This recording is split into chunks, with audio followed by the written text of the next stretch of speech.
我係中山人，名咧就叫梁國芝。咁咧我就係爸爸就係南朗涌口人。呢個呢個我梁真啊，呢個爸爸啊。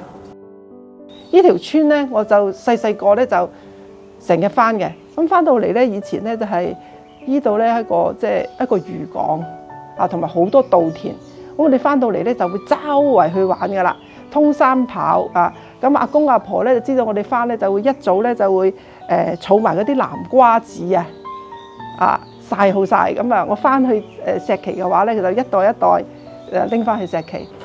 嗱，你入嚟睇睇，入嚟。阿公嘅祖屋啊，我爸爸細個就喺度住噶啦。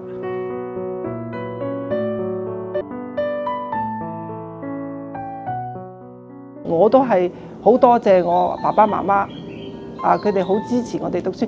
只要你能夠讀，只要你想讀嘅，佢幾辛苦都供你。兩個喺佢哋嘅工作事業上都係好嚴謹嘅。我媽媽咧就係一個教育工作者，咁就從教佢14歲就開始教書啦。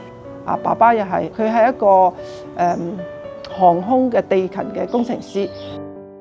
我爸爸咧再生咧就好熱心嘅，嗰個亭咧就係佢發起嘅啦。因為嗰個村老人家多咧，每日都要出嚟坐，咁所以咧佢就起咗2個亭咧，就係有瓦遮頭嘅。咁嗰啲阿公阿婆啊，咁啊可以喺度傾偈啊，飲下茶啊，打下啤啊，咁都得嘅。我就係95年就自費留學去咗荷蘭嘅。咁就喺嗰邊畢業咗，就留低喺度做嘢。咁啊，而家咧我喺荷蘭嗰度咧就係荷蘭同鄉會嘅會長，同埋嗰個荷蘭中山商會嘅會長。今次我就帶咗個德國嘅商人翻嚟，咁佢咧一個電力嘅工程師。咁今次翻嚟咧，佢嘅主要目的就係將中國優質嘅產品推去歐洲。除咗係商品交流，文化交流都好緊要嘅。咁上一年我哋都組織咗嗰啲華裔嘅小朋友翻嚟中山舉行一個華裔嘅青少年夏令營。咁佢哋都好樂意，玩得好開心，同埋知道好多中國嘅中山嘅文化啊。咁所以今年咧我都會繼續年年都會搞噶啦。呢次翻嚟係已經相隔5年啦。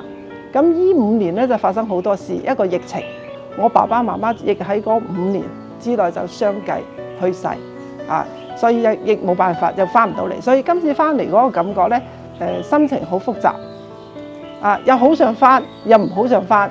其實就係自己唔想承認呢個事實，就覺得佢哋仲喺度嘅。睇翻佢呢啲嘢，其實都比較好感慨。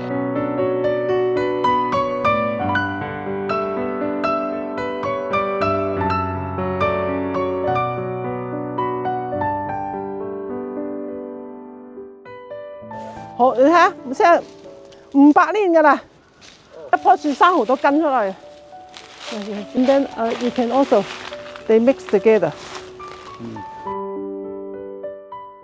咁當然啦，嗰棵樹都係冇變過嘅，只係越嚟越大啫。我哋越嚟越老啫。睇翻嗰啲古樹林，又諗翻起自己細個喺度玩，又諗翻起父母。